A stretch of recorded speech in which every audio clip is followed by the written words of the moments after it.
오늘 우리가 추수감사주일인데 뭐 감사가 당연한 거지 또 감사를 우리가 하나 이럴지 모르겠지만 정말 감사처럼 우리 인생에 중요한 것이 없습니다. 사실 우리가 이전에 어릴 때 혹은 우리 부모님 또 우리 할머니 할아버지 세대에는 얼마나 참 바라던 것이 많았습니까? 그런데 오늘 우리가 사는 시대에는 그 바라던 것들이 상당히 많이 이루어졌고 하나님이 응답을 주셨습니다. 이전에 누리지 못하던 것들을 누리는 시대가 됐고 이전에 갖지 못했던 것을 갖게 된 그런 시대가 되었습니다. 그러니까 생각으로는 이것만 있으면 얼마나 행복할까, 이것만 있으면 얼마나 좋을까, 거기 한번 가봤으면 얼마나 좋을까, 그거 한번 원 없이 먹었으면 얼마나 좋을까, 그럴 때가 있었는데 지금이 그런 시대가 되었죠. 그렇죠? 그런데 우리의 기대와는 달리 그러면 정말 행복할 것이다, 그러면 정말 좋을 것이다 했지만 그만큼 우리는 행복하지는 않습니다. 왜 그럴까요? 많은 것들이 있고 우리가 누리는 시대가 되었지만 잃어버린 것이 있기 때문에 그렇습니다. 바로 감사입니다. 감사를 잃어버렸기 때문에 우리는 행복까지 다 잃어버렸어요. 감사는 우리의 삶을 행복하게 하는 것이고 우리의 삶을 더 정말 풍요롭게 하는 것이 감사죠. 예배도 우리가 지금 와서 하나님 앞에 드리지만 이 예배의 가장 중요한 요소, 예배의 핵심이 뭡니까? 하나님께 뭐 하는 거? 감사하는 거예요. 하나님 앞에 찬양하는 걸 비롯해서 모든 순서가 하나님을 높이고 하나님 앞에 감사하는 것이 이 예배의 아주 중요한 핵심이고 본질이죠. 그와 마찬가지로 이 감사는 우리에게, 신앙인에게 특별히 얼마나 중요한 것인지 모릅니다. 감사를 할 수 있는 사람의 삶은 풍요롭고 은혜가 있고 행복이 넘칩니다. 신앙 교육에서, 가정 교육에서 제일 중요하고 가르치고 싶지만 어려운 것이 무엇이냐? 자녀들에게 감사를 가르치는 거예요. 우리 자녀가 작은 것에도 일상에도 참 감사할 수 있다면 얼마나 부모로서 흐뭇하겠습니까? 매 인생에 불만족이고 불평하면 그처럼 안타까운 것이 없어요. 이미 애써 노력하여 우리 자녀들에게 베풀고 나누어 준 것이 그렇게 많은데 감사를 모른다면 얼마나 안타깝습니까? 마음의 질병과 우울증, 자기 비하, 자기 학대 등등 이렇게 내면에 아픔이 있는 사람들에게도 바로 해결이 무엇이냐, 그들에게 있어서 정말 좋은 것이 무엇이냐? 감사의 회복입니다. 감사만 회복된다면 우리 안에 우울함과 아픔과 슬픔이 감사로 싹 몰아내게 되어 있어요.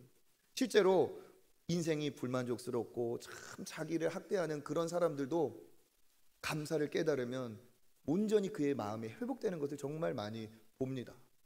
우리가 내년에는 우리 장로님 기도하신 것처럼 교구별로 부서별로 선교를 이제 더 많이 활성화해서 가기로 했어요. 지금까지 선교를 갔다 왔을 때 정말 받은 은혜가 큽니다. 갈 때는 우리가 뭔가를 나눠주고 베풀고 그렇게 올 거라고만 생각을 해요. 그런데 선교지에서 애써 헌신하시는 선교사님들을 볼 때 참 어려운 상황에도 믿음을 지키는 그런 열악한 환경에 있는 성도들을 볼 때 우리가 없는 그것을 거기에서 발견하고 옵니다. 그것이 뭡니까? 감사예요. 감사. 나는 이러한 상황이라면 절대로 감사하지 못할 텐데 여기는 내가 놓치고 사는 감사가 여기 있구나. 이 사람들도 이렇게 감사하는데 나의 삶은 얼마나 풍요롭고 하나님이 복을 주셨는가. 진짜 감사해야겠다. 마음에 아픔이 있고 슬픔이 있고 또 그런 동기가 없던 사람이라도 그러한 사람들을 만나고 감사를 깨닫고 섬기고 보람을 느끼고 돌아오면 똑같은 일상으로 돌아왔지만 그의 삶은 더 풍성하고 은혜가 있고 의미가 있어집니다. 이 감사를 깨닫는다는 것은 얼마나 우리에게 정말 소중한 건지 모릅니다. 감사가 없으면 어떻게 됩니까?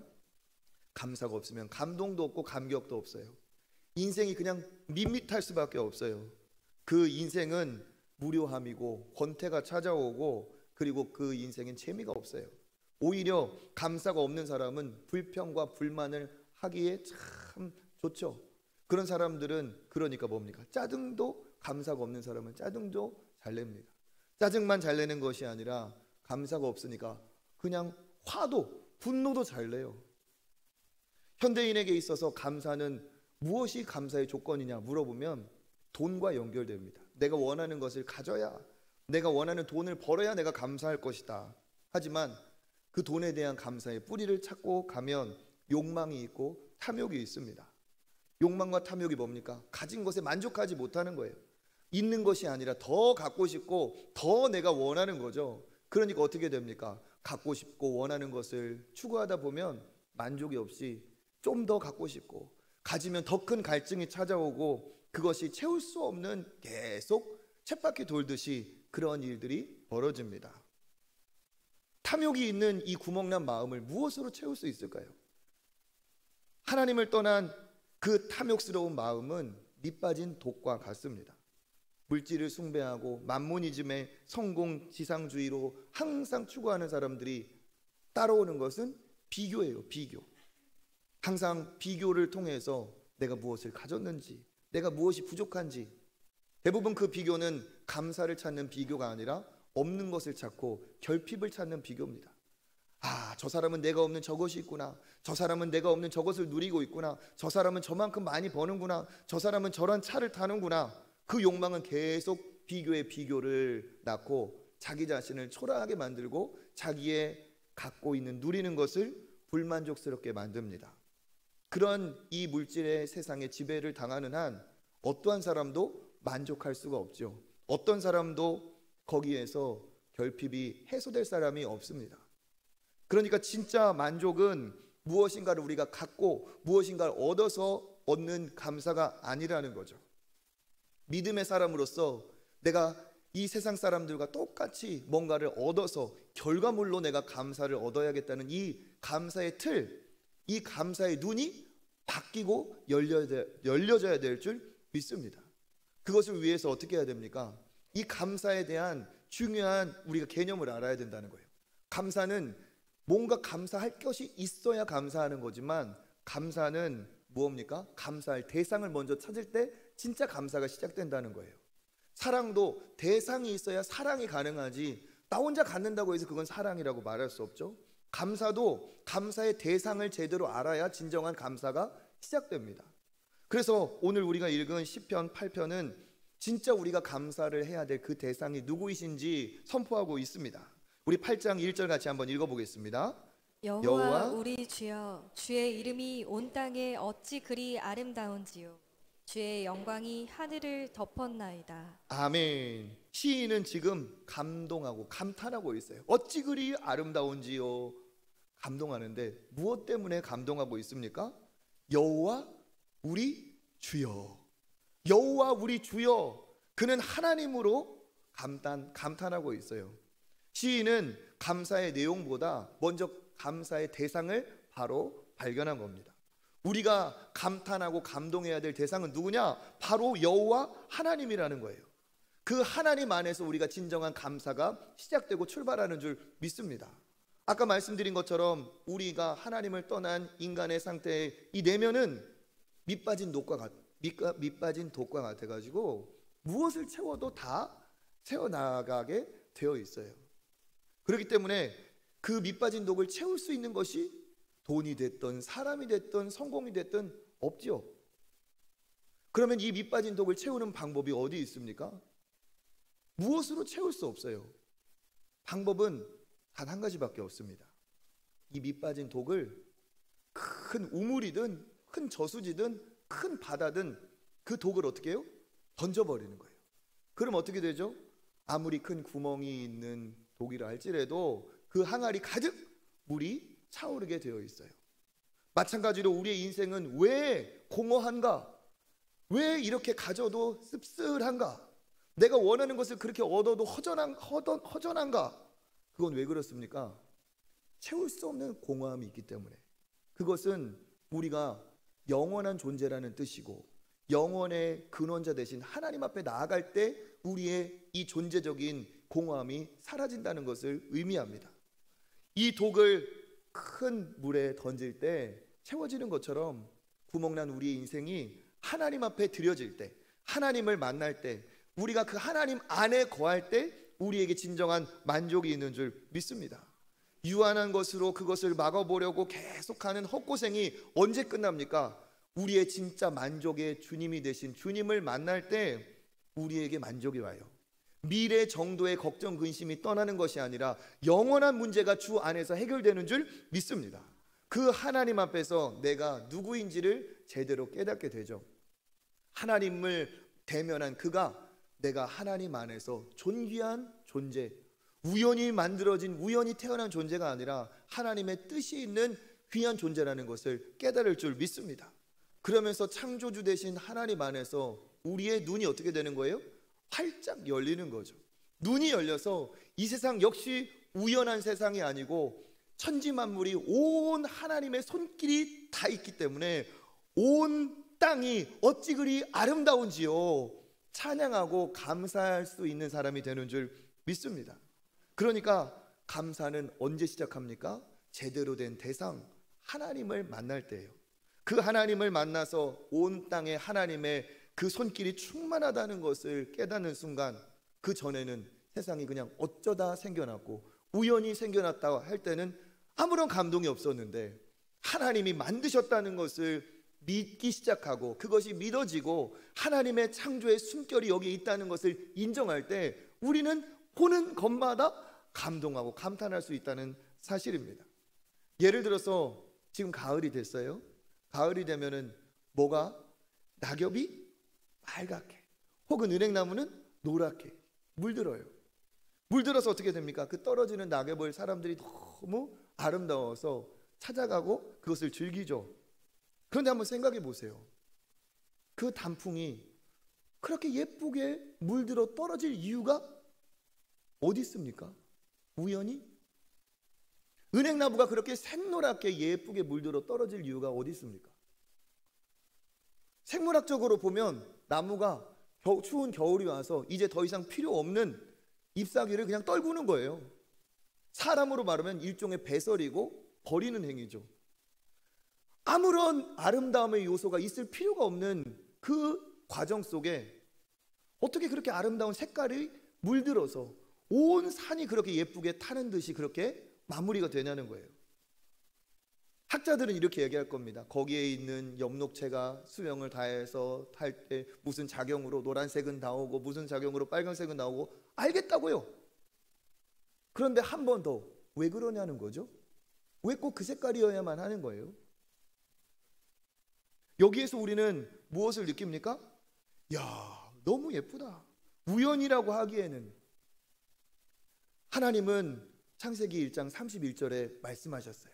보기에 심히 좋았더라. 우리 창세기 1장 31절 읽어보겠습니다.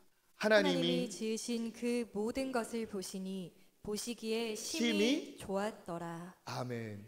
보기에 너무 좋잖아요. 그죠? 한번 가보셔야 되는데, 야, 이것만 봐도 좋은데, 그죠? 참 보기 너무 좋다, 아름답다. 이게 뭡니까? 우연이 아닌 하나님의 손길이 거기 있다는 거예요. 어찌 그리 아름다운지요, 하나님의 손길이 있다는 거예요. 여러분, 아름다움에는 이유가 있습니다. 아름다움에는 노력이 있습니다. 아름다움에는 손길이 있어요. 오늘 이렇게 옷 잘 입고 이렇게 예쁘게 단장하시고 얼굴도 잘 정돈된 얼굴로 이렇게 오셨어요. 그죠? 아침에 일어나서 눈을 떴는데 얼굴이 하얗게 그냥 비비크림, 파운데이션 분칠이 되어 있고, 눈을 떴더니 빨간 입술이 있어가지고, 그래서 오신 분 계세요? 없죠? 이 자리를 위해서 먼저 일어나서 머리도 감고 세수도 하고 얼굴도 막 광을 내고 막 이렇게 하고 입술도 바르고 왔어요. 만약에 손길이 없었다면, 수고가 없었다면, 노력이 없었다면 제가 여기서 좀 민망했을 거예요.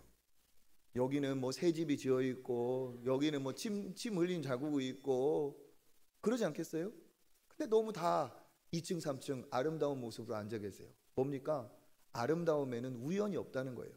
아름다움에는 이유가 있습니다. 아름다움에는 노력이 있어요. 아름다움에는 손길이 같다는 거예요.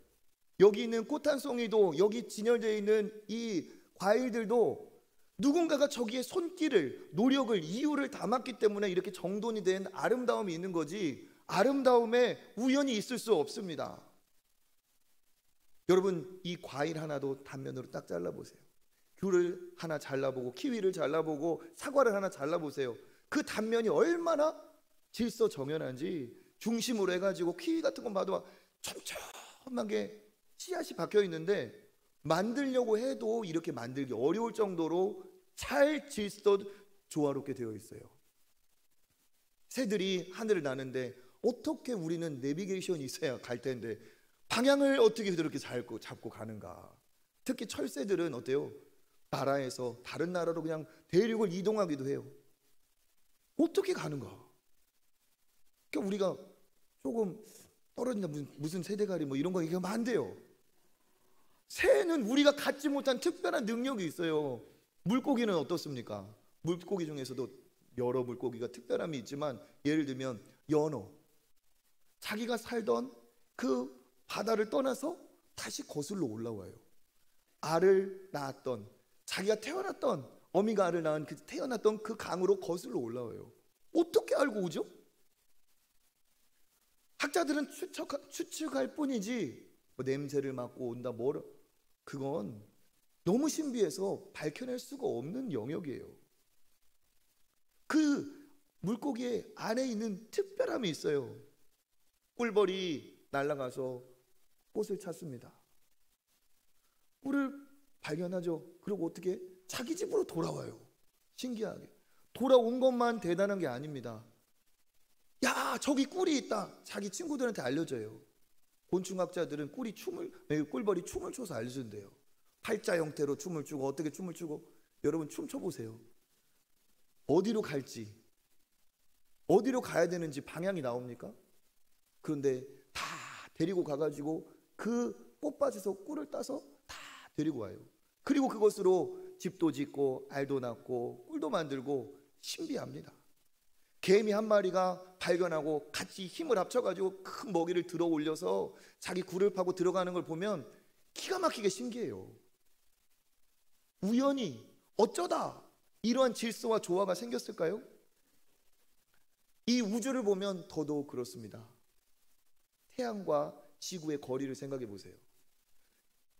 정확한 딱 그 거리가 유지되고 있기 때문에 우리가 존재하고 있어요. 조금만 태양과 가까워지면 아시는 것처럼 우리는 타들어가 버릴 거예요. 이 거리에서 조금만 멀어지면 우리는 다 얼어 죽습니다. 그런데 그 적당한 딱 좋은 거리를 유지하고 있어요. 달은 그 거리를 유지하며 지구를 돌고 있어요. 달이 조금만 가까이 오고 멀어지기만 해도 우리는 물이 범람해서 쓰나미를 당할 거예요. 그런데 그러한 어려움 없이 태양과 지구와 달은 궤도를 돌고 있어요. 24시간 정확한 시간으로 365일 정확한 시간으로 공전하고 있어요. 태양계뿐만입니까? 온 우주가 그래요. 지구가 그냥 자전을 하는 게 아니죠. 이렇게 세워서 돌아가는 게 아닙니다. 어떻게 돌아가죠? 23.5도 기울어져서 돌아가요. 그런데 이 23.5도 기울어져 돌아가는 게 이게 너무너무 신기한 거예요. 여기에서 조금만이라도 각도가 줄어들면 사계절이 없어져 버린대요. 계절이 없어지고 지구가 빙하기가 온다고 합니다. 만약에 이 각도가 조금이라도 더 커지면 극단적으로 더운 데는 너무 덥고 추운 데는 너무 춥고 농사는 불가능하고 재난이 온대요. 그런데 지구가 23.5도 기울어서 돌아가는 것이 우리의 생존에 어마어마한 직결된 특별한 이 사실이라는 거예요. 이걸 가지고 과학자들은 뭐라고 말을 하느냐? 23.5도는 생명체가 살 수 있는 절묘한 각도다. 23.5도는 생명이 숨을 쉬는 기적의 각도다. 이렇게 얘기하고 있어요. 지구만 그런가요? 온 우주가 그렇습니다. 우주는 돌아가고 있고 정확한 궤도로 순환하고 있어요. 뭔가 움직인다는 것은 힘이에요. 힘은 누군가가 불어 넣어야 움직이는 거예요. 뭔가가 어떤 힘이 작용해서 그 궤도에 힘을 넣어줘야, 에너지를 넣어줘야 이게 돌아가는 거예요. 이게 우연히 어떻게 왔냐는 거죠. 이 질서와 조화가 갑자기 어느 날 빵 터져서 만들어진 지구, 이 우주가 그렇게 조화롭게 돌아갈 수 있을까요? 우연이 아니라는 겁니다. 이건 우연이 아니고 여호와 우리 주여 주님이 온 땅에 어찌 그리 아름다운지요 고백한 것처럼 주님의 손길이 여기 안에 녹아져 있다는 사실이에요. 보이지 않지만 전능하신 하나님이 창조하시고 붙들고 계시기 때문에 우리가 존재하는 줄 믿습니다. 우리는 우연이 아닌 하나님의 계획과 뜻 안에 존재하고 있는 거예요. 그래서 시인은 3절에서 계속해서 얘기합니다. 읽어봅니다. 주의 손가락으로 만드신 주의 하늘과 주께서 베풀어 두신 달과 별들을 내가 보오니. 아멘. 주의 손가락으로 만드신 하늘과 달과 별들을 본다. 여러분, 해, 달, 별은 다 하나님이 만드셨다 고백하고 있어요. 다른 문화, 다른 지역, 다른 종교 가보세요. 해, 달, 별은 다 신격화돼서 다 섬기고 우상으로 섬기고 있어요. 다 해에 절하고 달에 절하고 별을 보고 점을 치고 있어요.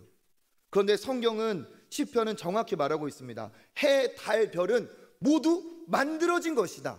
그것을 만드신 진짜 전능한 창조주가 계시다는 거예요. 그것은 우리가 절할 대상, 대단한 대상이 아니라 그것을 만드신 그분이 대단하신 분이다. 얼마나 대단하느냐? 주의 무엇으로 만들었어요? 손가락으로 만들었대요. 하나님이 손가락이 있어서 손가락으로 만들었다는 얘기가 아니라 이건 뭡니까? 손가락같이 작은 힘으로도 하나님은 온 세상을 만드신 창조하신 전능의 하나님이시라는 거예요. 그것을 얘기하면서 그 창조의 섭리, 그 하나님께서 창조하신 이 온 우주 만물을 붙들고 계시고 운행하고 계심을 시편 기자는 인정하고 찬양하며 하나님 앞에 감사하고 있어요. 나를 위해 지으신 해달별, 나를 위해 펼치신 그 하늘, 온 세상에 가득한 주님의 아름다움을 찬양하고 있어요.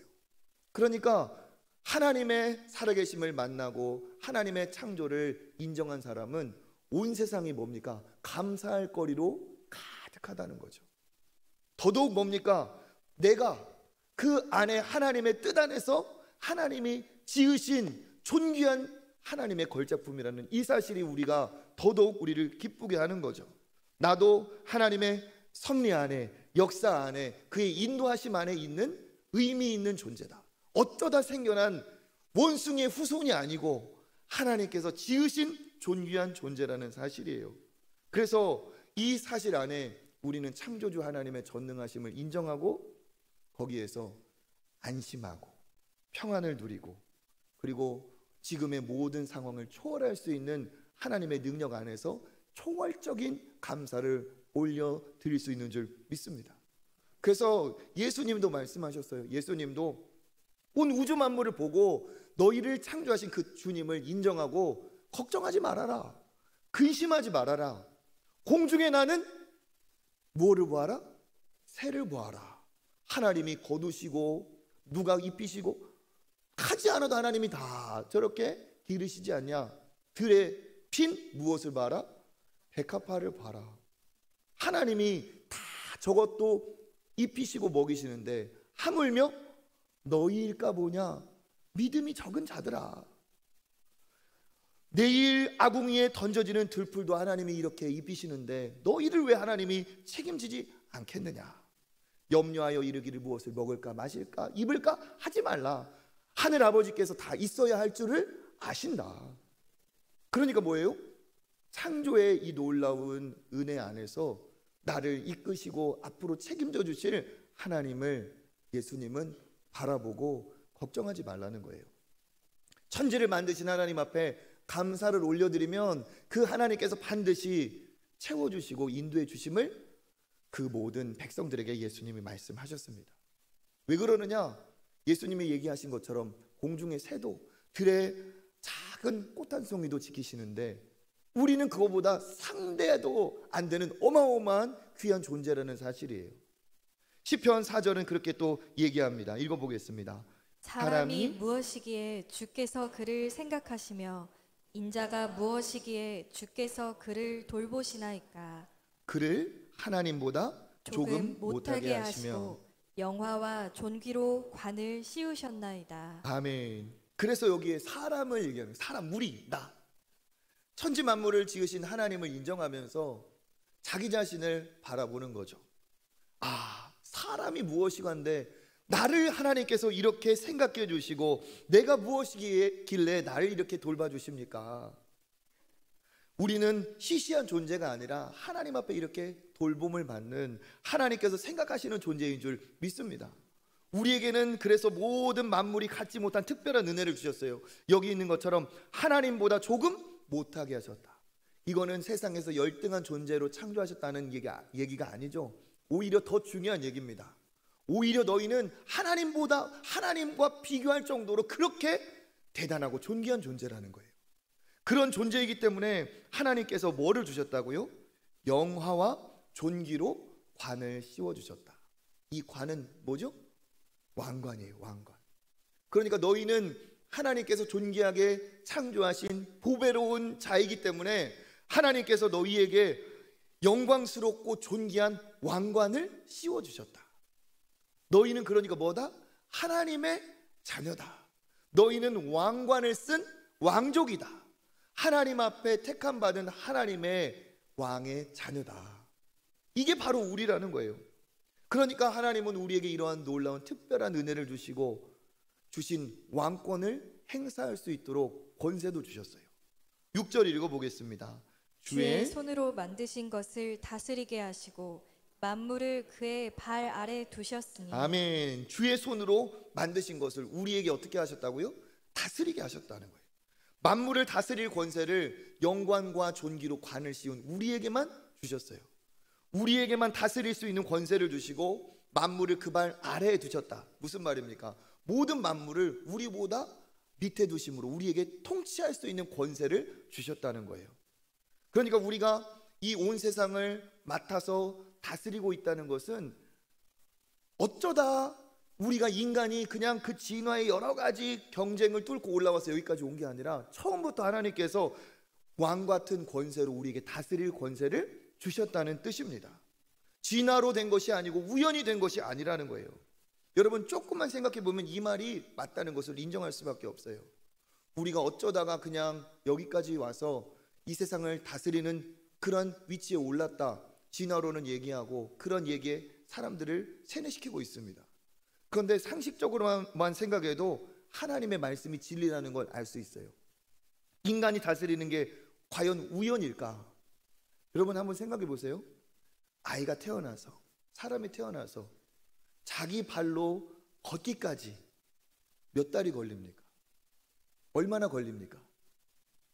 1년은 걸려요. 일어나기까지 1년이 걸려요.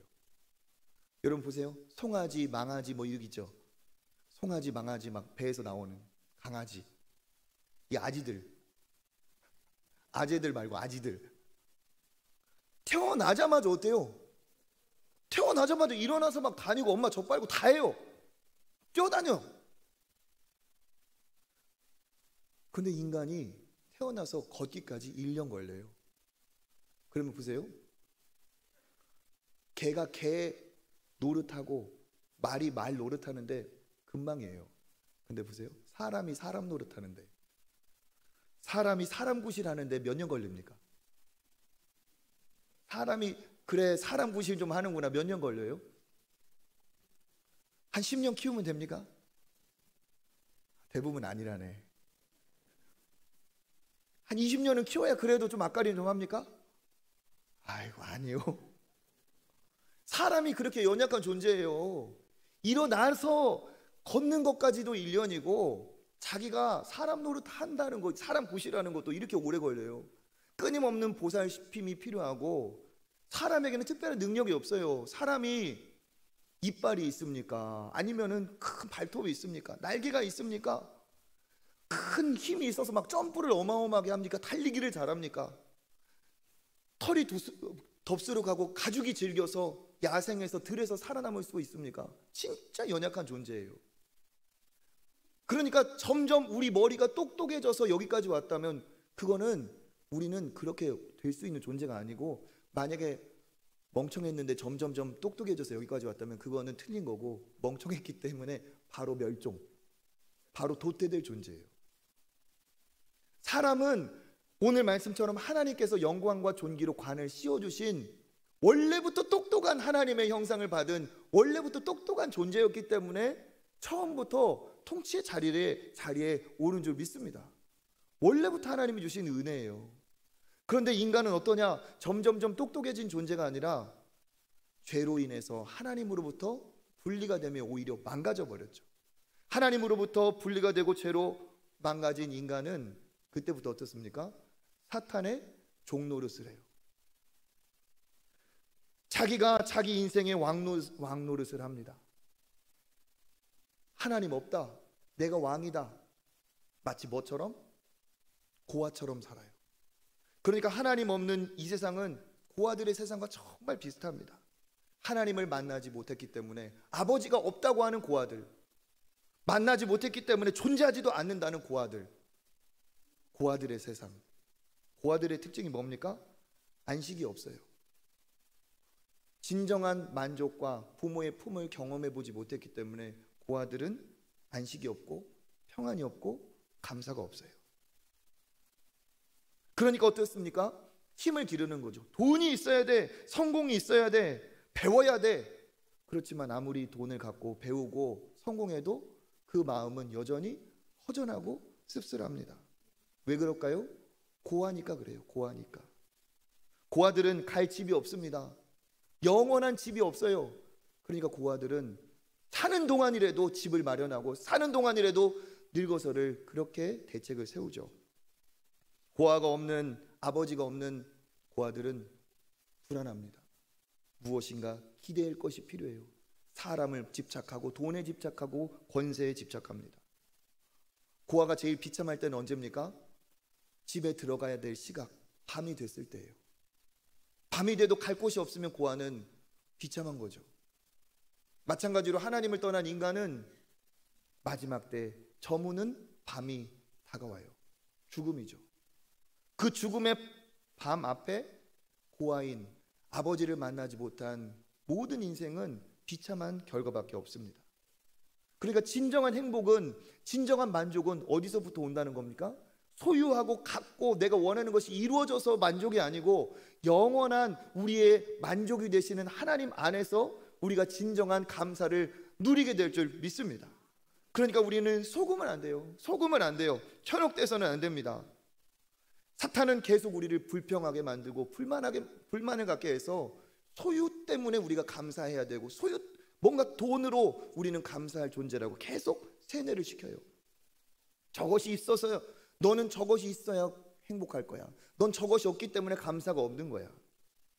사탄은 어떻게 했습니까? 모든 것이 풍요로운 에덴 동산에서까지 아담과 하와를 결핍을 얘기해주고 불평하게 하고 탐심을 부추겨서 죄를 짓게 했어요. 다 있는 모든 것을 제공하신 하나님 품 안에서도 결핍을 부추겼어요. 그 결핍은 죄를 짓게 되었고 공급자 대신, 목자 대신 하나님과 관계를 끊게 만들었습니다. 그 결과 인간에게 남아있는 건 뭡니까? 계속 소유 욕이고 계속 결핍에만 관심이 있어요. 그 결핍을 채워도 채울 수 없는 결핍, 조금 더 갖고 싶은 그 결핍, 있어도 절대로 만족하지 못하는 결핍, 많은 것을 누리면서도 상대적인 박탈감과 상대적인 빈곤감에 살만한 시대가 돼도 나는 흙수저야, 나는 무슨 수저야, 허기를 느끼고 불평을 느끼게 됩니다. 그렇다고 해서 가지면 어떻습니까? 원하는 것 갖는다고 해서 행복한 사람 없어요. 가지면 더 공허합니다. 소유로는 절대로 만족할 수 없고 이 고난의 쳇바퀴를 계속 돌며 인생은 허무할 수밖에 없어요. 우리가 진짜 만족과 감사는 아버지 품 안에서 있는 줄 믿습니다. 아버지 품에 안길 때 아버지 품 안에서 우리는 만족할 수 있는 것이죠. 그래서 우리가 이 감사를 어떻게 찾습니까? 감사의 대상이신 하나님을 만나고 온 세상이 그의 작품임을 깨달아서 작은 미물 하나에도 감동하고 감탄할 수 있을 때 우리는 진짜 감사가 시작돼요. 그리고 또 뭡니까? 내가 그 하나님의 창조 안에서 존귀한, 하나님께서 영광으로 관을 씌워주신 존귀한 하나님의 자녀다. 나는 하나님 앞에 귀한 존재라는 사실을 깨달을 때 우리가 진짜 감사할 수 있는 줄 믿습니다. 이 하나님 앞에 나아가는 비결이 뭡니까? 우리에게 하나님 앞에 나아가는 길은 예수 그리스도이시죠. 그 예수 그리스도가 행하신 놀라운 기적이 이 시편에도 고백이 되어 있어요. 우리 2절 한번 읽어보겠습니다. 주의 대적으로 말미암아 어린 아이들과 젖먹이들의 입으로 권능을 세우시며 이는 원수들과 보복자들을 잠잠하게 하려 하심이니이다. 아멘. 주의 대적들이 무엇으로 무너진다고 합니까? 어린 아이들과 젖먹이들의 입으로 그들이 무너진대요. 하나님이 창조하신 세상에 대적이 나왔는데 그 대적이 어린 아이들과 젖먹이들의 입으로 그들이 무너졌대요. 어떻게 이런 일이 벌어졌죠? 어떻게 젖먹이들에게 이 원수 대적이 무너질 수 있습니까?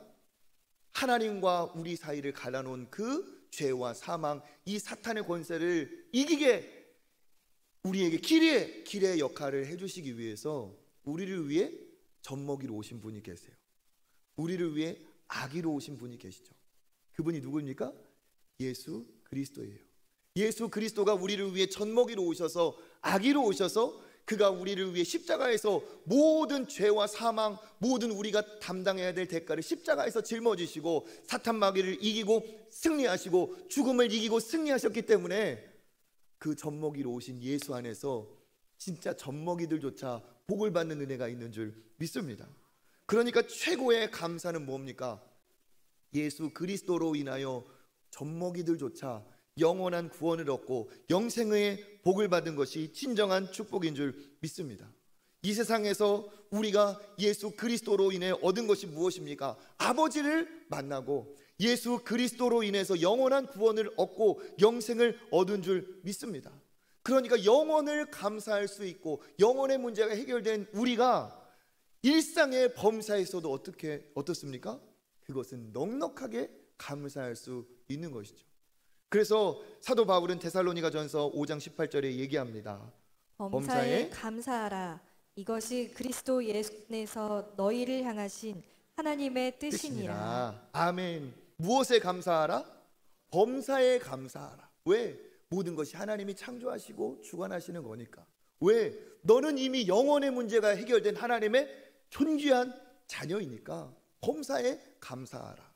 지금 감사하지 못할 상황이라 할지라도 모든 것을 손가락으로 창조하신 주님이 너와 함께 하신다. 너를 인도하신다. 그러니까 결국 지금도 너는 감사할 수 있다. 지금의 문제가 아무리 힘들고 어렵다 할지라도 영원의 문제를 해결하신 주님께서 너의 지금의 모든 상황도 아시고 인도하시고 채워주신다. 이게 하나님께서 주시는 말씀이에요. 그러니까 범사의 감사, 매사의 감사, 만사의 감사. 범사의 감사를 다른 말로 바꾸면 뭐예요? 일상의 감사. 일상이 우리 삶에 계속 의미 없이 반복되는 것 같지만 이 일상이 우리에게는 감사의 대상이라는 거예요. 여러분 한번 보세요. 불평과 감사도 알고 보면 우리가 순종해야 될 것이고 습관의 문제예요. 불평하는 사람을 보면, 감사하는 사람을 보면 불평할 일이 따로 있고 감사할 일이 따로 있는 게 아니에요. 같은 일을 가지고도 누구는 불평을 합니다. 같은 일을 가지고 누구는 감사를 합니다. 그러니까 잘 보면 불평거리와 감사거리가 있는 게 아니고 불평하는 사람과 감사하는 사람이 따로 있더라고요. 불평하는 사람은 계속 불평합니다. 무엇을 봐도 불평해.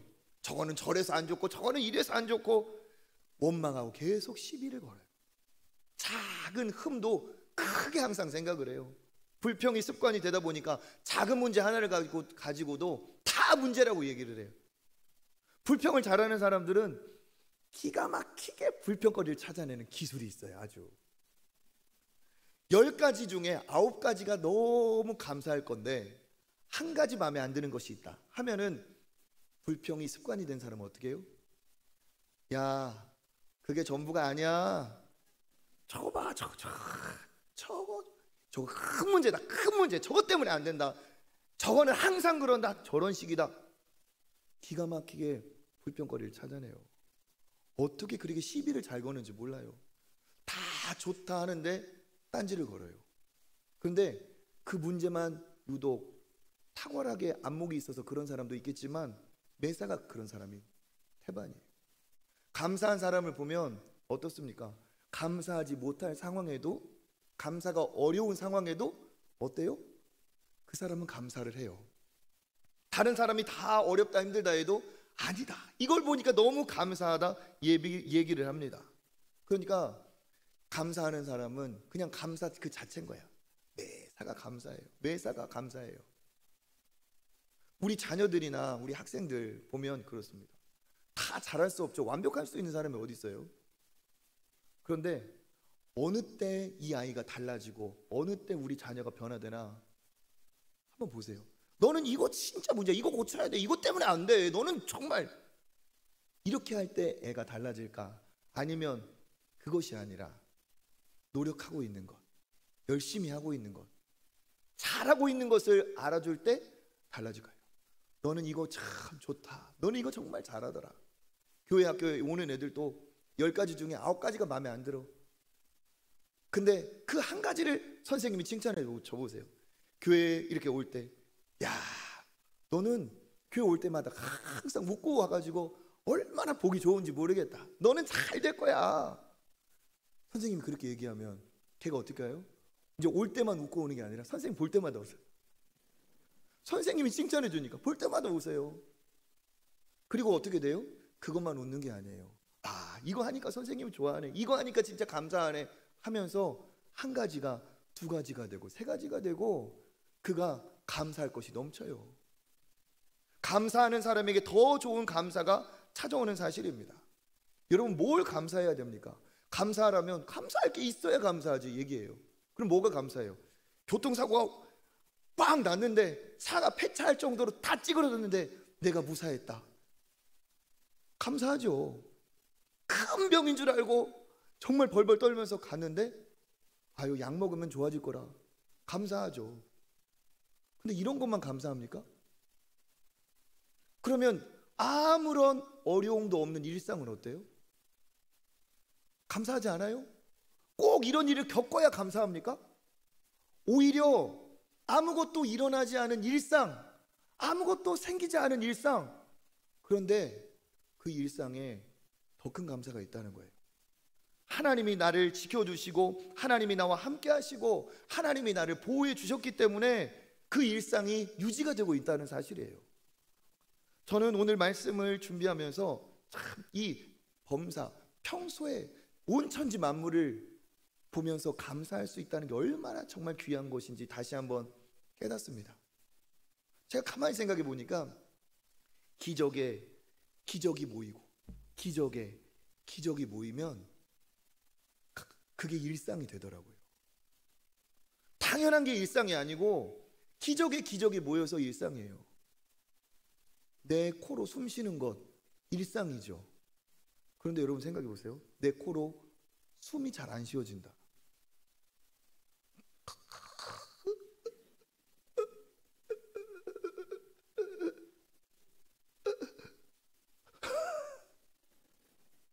이렇게 한 번 쉬어야 감사합니까? 일상이 감사해요. 아침에 눈을 떴는데 눈이 안 떠져. 일어나야겠다 생각하는데 몸이 말을 안 들어.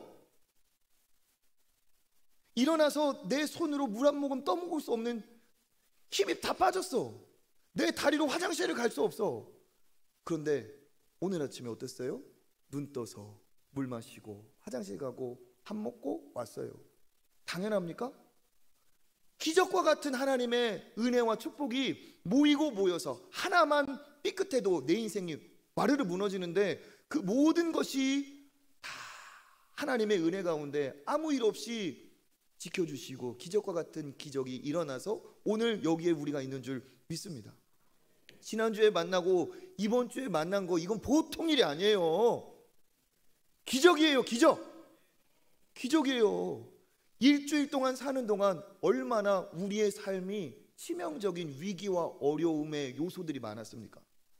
그런데 그것을 피해가고 그것을 우리가 견뎌내고 그것을 우리가 이겨내고 그렇게 하나님이 우리를 인도해 주시고 지켜주셔서 심장이 뛰고 밥도 먹고 살아 움직이면서 우리가 이 자리에 있는 줄 믿습니다. 제가 이렇게 보니까 막 오늘은 추수감사주의에서 해외에서 오신 분도 있고 제주도에서 오신 분도 있고 곳곳에서 오신 분들이 많아요.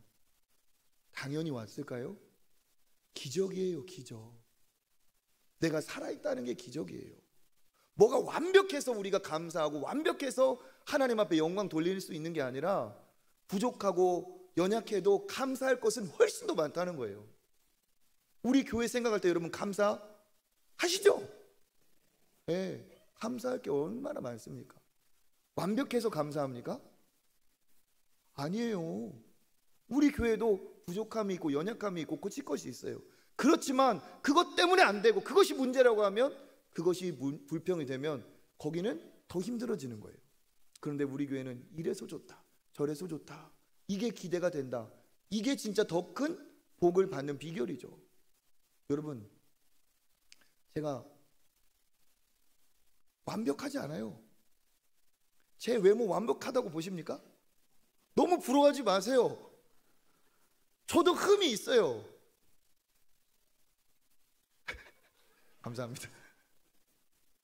예를 들어서 진짜 돌아가셨지만 우리나라 기독교 역사에 정말 위인이라고 할 수 있는 한경직 목사님이 여기 우리 교회에서 목회하셨다면 그 목사님 완벽하고 그 교회 완벽했을까요? 아니라는 거예요. 완벽한 곳은 없어요. 흠 없는 곳은 없어요. 그러면 감사도 없습니까? 아니라는 거예요. 그럼에도 불구하고 거기에서 감사를 고백하고 감사할 때 그 공동체가 아름다워지고 거기가 더 하나님이 기뻐하시는 천국과 같은 장소가 되는 줄 믿습니다. 감사가 우리를 기쁘게 하고 감사가 천국을 만들어요. 불평하는 사람은 그 사람으로 인해서 그 마음도 지옥이 되고 그가 있는 곳이 지옥과 같이 힘들어요.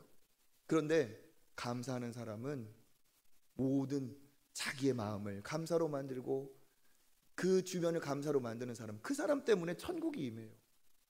그래서 저는 우리 성도, 우리 모든 신앙의 사람들이 정말 감사가 습관이 되었으면 좋겠어요. 감사의 체질, 감사의 습관, 감사의 체질. 이것은 이래도 감사, 저거는 저래서 감사, 그럼에도 불구하고 감사, 항상 감사, 감사. 우리가 외국, 특히 영어권, 기독교 문화권에서 우리가 본받아야 할 게 뭡니까? 그들은 항상 뭐예요? 고맙다는 말을 입에 달고 살아요. 그게 신앙적인 거예요. Thank you. Thank you very much. Thank you so much. Thank you very very very much. 항상 고맙대요. 그런데 그게 기쁨이고 축복이에요. 여러분, 고맙다, 감사하다는 말 얼마나 하고 계십니까? 신앙생활은 감사생활이에요. 첫째는 하나님께 감사하고 하나님이 주신 것들에 대한 만남에 대한 감사예요. 저는 특별히 가정 안에서도 감사가 많이 고백되기를 바랍니다. 아내, 남편 사이에 고맙다, 감사하다. 부모와 자녀 사이에 고맙다, 감사하다. 고백해 보세요. 그 가정이 천국이 돼요. 한번 해보겠습니다. 특히 부부들 눈을 서로 똑바로 보세요. 제가 누가 부부인지 다 알아요. 부부, 또 부모, 자녀 다 보세요. 서로 보세요. 자, 한번 해보겠습니다. 미안한 사람 미안하다고 해도 됩니다. 정말 고마워. 눈을 보면서 남편이 먼저 시작. 우리 권사님도 서로 나이 많은 사람이 먼저 고마워. 다시 한번. 자, 받은 사람도 고마우면 밥 사요 할까요? 나도 고마워요. 정말 고마워요. 다시 시작. 저도 고마워요. 나도 고마워요. 그죠? 여러분, 자녀들에게도 고맙다고 한번 해보세요. 자녀들에게 맺혀있는 부모의 상처와 그런 것들이 있어요. 그런 것들이 녹아내려. 부모가 자녀에게 엄마가 몰라서 그랬다. 아빠가 그때는 아빠도 참 너무 성숙하지 못했다. 엄마가 미안하다. 아빠가 미안하다. 이 말 한마디로 자녀가 모든 응어리가 무너져 내린다니까요. 그럼 어떻게 해요? 고맙고 감사하다는 그 말 안에 천국이 임해요. 천국이 임해. 천국은 감사할 때 임하는 줄 믿습니다. 전능하신 하나님, 반전의 하나님, 역전의 하나님을 믿는다면 감사하지 못할 상황이라 할지라도 감사하는 것이 진짜 믿음의 사람인 줄 믿습니다. 왜? 상황과 여건을 초월하여서 온 세상을 빚고 빚어주시고 주관하시는 주님이 진짜 감사로 바꾸어 주실 줄 믿습니다. 그래서 여러분, 이 시간 아까운 시간이에요. 감사하기도 아까운 시간, 사랑하기도 아까운 시간, 웃다가도 천국 가기에 부족한 시간에 왜 불평하면서, 왜 지적하면서, 왜 분노하면서 짜증내면서 삽니까? 스스로 왜 주신 것에 만족하지 못하고 비교하면서 비참하게 스스로 비참해집니까? 의미 없어요. 여러분, 감사가 먼저인 줄 믿습니다. 건강이 무너지기 전까지 사람들은 소원이 많아요. 돈도 벌었으면 좋겠고, 집도 샀으면 좋겠고, 자녀도 잘 되면 좋겠고, 어마어마하게 많은 것들이 있어요. 그런데 어떻습니까? 건강이 무너지면 그 많았던 소원이 싹 사라져요. 그리고 어떻게 됩니까? 소원 한 가지밖에 안 남어. 건강이 최고구나. 생명이 최고구나. 여러분, 하나님이 지금까지 건강 주신 것만으로도 우리는 무한 감사입니다. 그리고 그 건강 하나만으로 모든 감사가 싹 사라지는 것처럼, 건강의 중요성 하나로 모든 중요성이 싹 사라지는 것처럼, 이 세상에 살 동안은 건강이 최고라면 우리는 영원을 앞둔 존재로서 우리는 예수 그리스도 안에 영생을 받아야 되고, 영생을 받았다면 이것으로 진정한 만족과 감사가 있어야 될 줄 믿습니다. 영원을 하나님께서 우리에게 선물해 주셨으면 그것만으로도 우리는 감사할 수 있습니다. 감사해야 됩니다. 설령 오늘이 내 인생의 마지막이라도 어떻습니까? 신앙인은 거기서도 감사할 수 있어요. 왜?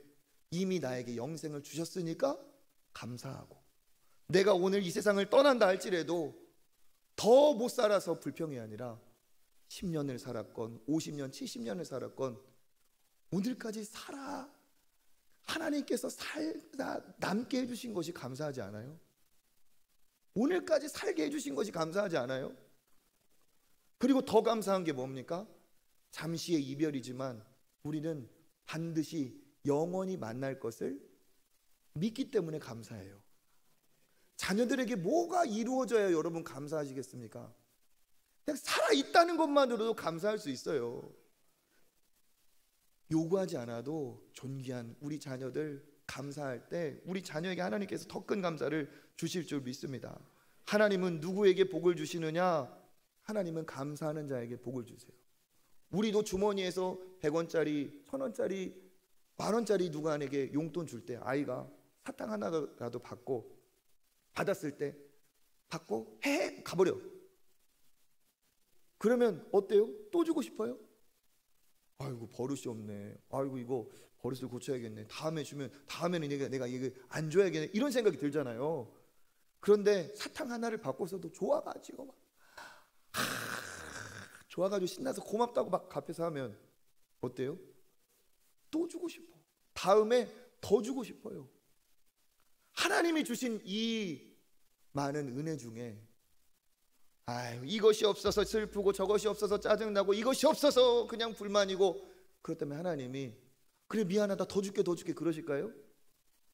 너는 하나님을 인정을 안 하는구나. 어떻게 해야 더 받는지를 모르는구나. 반대로 하나님 감사합니다. 지금도 감사합니다. 앞으로도 감사합니다. 주신 것도 감사합니다. 안 주신 것도 감사합니다. 주실 줄 알고 감사합니다. 매사 만사를 감사하게 하면 하나님 어떻게 보실까요? 감사하는 자에게 더 큰 감사를 주실 줄 믿습니다. 예수님은 감사의 완전한 모델이에요. 예수님이 어떻게 감사하셨느냐? 요한복음 11장에 보면 죽은 나사로를 살리는 장면이 나옵니다.